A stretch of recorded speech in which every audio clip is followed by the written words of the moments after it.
If my future child ever sees this, I want them to know being alone with integrity is better than being surrounded by people who dim your light. There's a saying you've probably heard: you are the average of the five people you spend the most time with. When I was younger, I thought that was just motivational fluff, something people said to sound wise at seminars. But the older I got, the more I realize it's one of the most quietly devastating truths in life. Because who you spend time with, you become.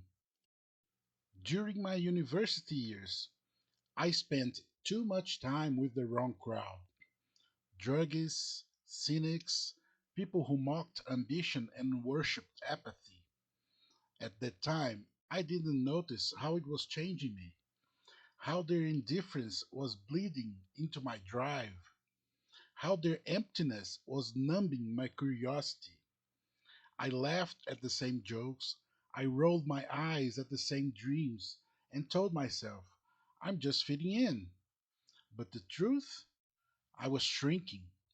Piece by piece, I was trading potential for belonging. Some friendships don't end with a fight, they end with growth.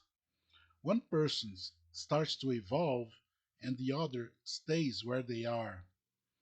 And that silent drift, that realization that someone you care about no longer fits the person you're becoming, that's one of life's hardest lessons. It took me years to understand that friendships are not neutral. They either pull you closer to who you're meant to be or further away from it. Every conversation, every shared habit, every worldview, it all rubs off on you. Your friends are either mirrors of your values or shadows of your fears. They either remind you who you want to be or they make you comfortable with staying small. When I finally distanced myself from that old crowd, the silence was deafening. No invitations, no late night calls, no one to fill the quiet. And for a while, that emptiness felt like failure. But over time, I realized that silence was fertile.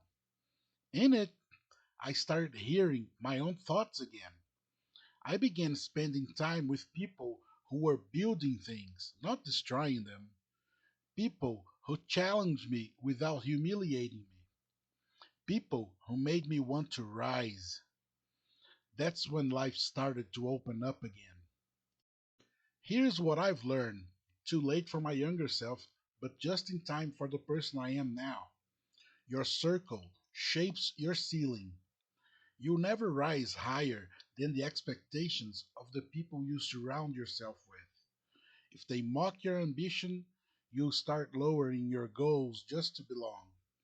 But if they celebrate your effort, you aim higher without even realizing it. Comfortable company often costs you growth. It's easy to stay around people who make you feel accepted, even if they don't make you better.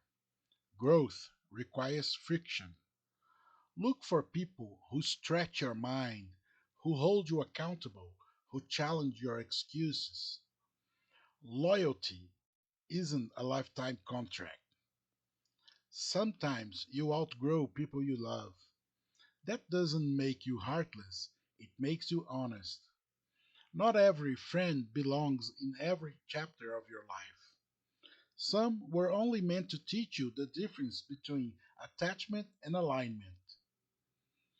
Energy is contagious. Guard yours wisely. Spend time with people who speak life into you. People whose presence feels like sunlight, not smoke. Every interaction leaves residue. Choose the kind that nourishes your soul. You attract who you are, not who you wish to be. If you want better friends, become the kind of friend who uplifts, listens, and leads with integrity. The people who match that energy will naturally find you. Looking back, I realize I didn't lose friends. I just stopped pretending. The truth is, you can't heal or grow in an environment that rewards your worst habits. Sometimes standing alone is the first sign that you're finally standing right. If I could talk to my younger self, I would tell him this: you don't have to dim your light to make others comfortable. The ones who belong in your life will never ask you to. So, if you're listening to this and you've been feeling torn between staying loyal to people who no longer lift you up and stepping into your next chapter, take this as permission to choose yourself. You're not better than them, you're just ready for something better with them. And maybe they're not ready to come along, and that's okay. You become who you hang around.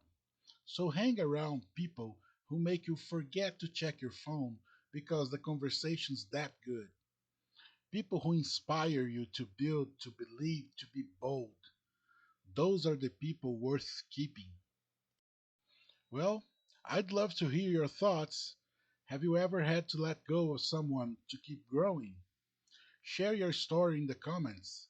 Someone out there probably needs to hear they're not alone in that choice. And if this reflection spoke to you, follow for more, for reminders that growth sometimes means walking away. Not because you stopped caring, but because you finally started caring about yourself. And remember, life whispers before it shouts. Listen early.